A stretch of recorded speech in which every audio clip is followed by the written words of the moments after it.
আল্লাহ ভুল করছি, আল্লাহ মাফ করে দাও, ক্ষমা করো। আমি ক্ষমা চাইতেছি, কিন্তু আমি ক্ষমা করি না আরেকজনকে। তুমি ক্ষমা করো না, তুমি ক্ষমা চাও কোন সাহসে? মুসনাদে আহমদ ইবনে হাম্বলের হাদিস, চমৎকার একটা ঘটনা। কানগুলো খরগোশের কানের মতো খাড়া করে শোনেন। আল্লাহ রাসূল সাল্লাল্লাহু আলাইহি ওয়াসাল্লাম কোন একটা মজলিসে একজন আনসারী সাহাবীর ব্যাপারে ঘোষণা দিল, বলল, এখন যে সাহাবী এসে বসবে সে সাহাবী জান্নাতি। আনসারী সাহাবী এসে বসলো, সবাই তো অবাক, আমাদের কারো ব্যাপারে বিশ্বনবী এই কথা বলল না, এই আনসারী সাহাবী জান্নাতি। আবার কয়েকদিন পরে আরেকটা মজলিসে বিশ্বনবী আবার ঘোষণা দিলেন, এই মুহূর্তে এমন একজন সাহাবী এসে এইখানে বসবে, এই সাহাবীটা জান্নাতি। সবাই খেয়াল করে দেখলো, আগের মজলিসে যেই লোকটাকে বিশ্বনবী জান্নাতি বলে ঘোষণা দিয়েছে, আজকেও ওই সাহাবী এসে ওই জায়গায় বসেছে।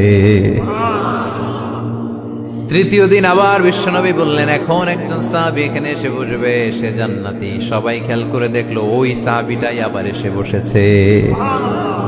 সবাই অবাক, কি আজীব, কি আছে এই সাহাবীর মধ্যে, যে সাহাবীর ব্যাপারে খুব বিশ্বনবী তিনবার ঘোষণা দিলেন যে সে জান্নাতি।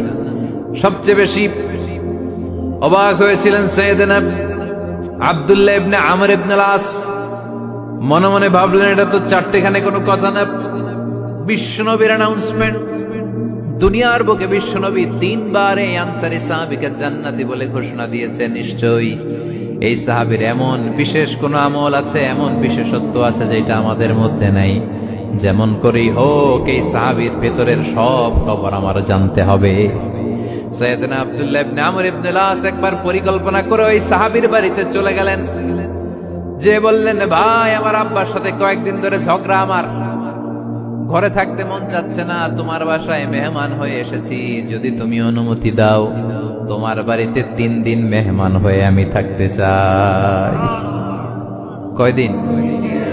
শুনতেছেন, বুঝতেছেন, কষ্ট হচ্ছে না তো? ওই আনসারী সাহাবী বলে, আহলান ওয়া সাহলান, খোশ আমদেদ, এ আমার সৌভাগ্য, আমার মেহমান হয়ে আপনি থাকবেন, আসেন আমার ঘরে থাকেন, এই ঘরে আমি থাকি, আর এই ঘরটা মেহমান হিসেবে আপনারে দিয়ে দিলাম, থাকেন। এবার আব্দুল্লাহ ইবনে আমর ইবনে আস খুব ভালোভাবে ফলো করতে লাগলেন, কখন এই আনসারী সাহাবী কি করে। 1 দিন, 2 দিন, 3 দিন পর্যন্ত ফলো করার পরে সাইয়েদনা আব্দুল্লাহ ইবনে আমর ইবনে আস এমন কোন বিশেষ আমল এই সাহাবীর মধ্যে খুঁজে পায় নাই। 3 দিন গভীরভাবে পর্যবেক্ষণ, অবজারভেশনের পরে বিশেষ কোনো আমল ওনার চোখে পড়ে নাই। এবার 3 দিন পরে তো চলে যাবার পালা, ঠিক কিনা? এবার তিনি সোজা সাপটা আনসারী সাহাবীর কাছে যে ভিতরের কথা খুলে বলে ফেললেন, বললেন, ও ভাই, আসলে আমার বাবার সাথে এমন বড় কোনো ঝগড়া আমার হয় নাই, যে কারণে বাড়ি থেকে বের হয়ে তোমার মেহমান আমার হওয়া লাগবে। আমি বিশেষ এক উদ্দেশ্যে এসেছি। কি উদ্দেশ্য? আব্দুল্লাহ ইবনে আমর ইবনে আস এবার বলতে আরম্ভ করলেন, আমরা খেয়াল করেছি 3টা মজলিসে বিষ্ণু ঈসা ইসলাম তোমাকে জান্নাতি বলে ঘোষণা করেছে, তাই আমি জানার জন্য এসেছি তুমি এমন কি আমল করো যে কারণে বিশ্বনবী ঘোষণা দিলেন যে তুমি জান্নাতি।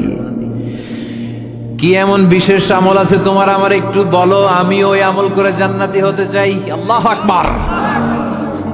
এবার আনসারী সাহাবী মুখ খুললেন, উনি বললেন, ও ভাই আব্দুল্লাহ ইবনে আমর ইবনে আস, এমন কোন বিশেষ আমল আমার নাই।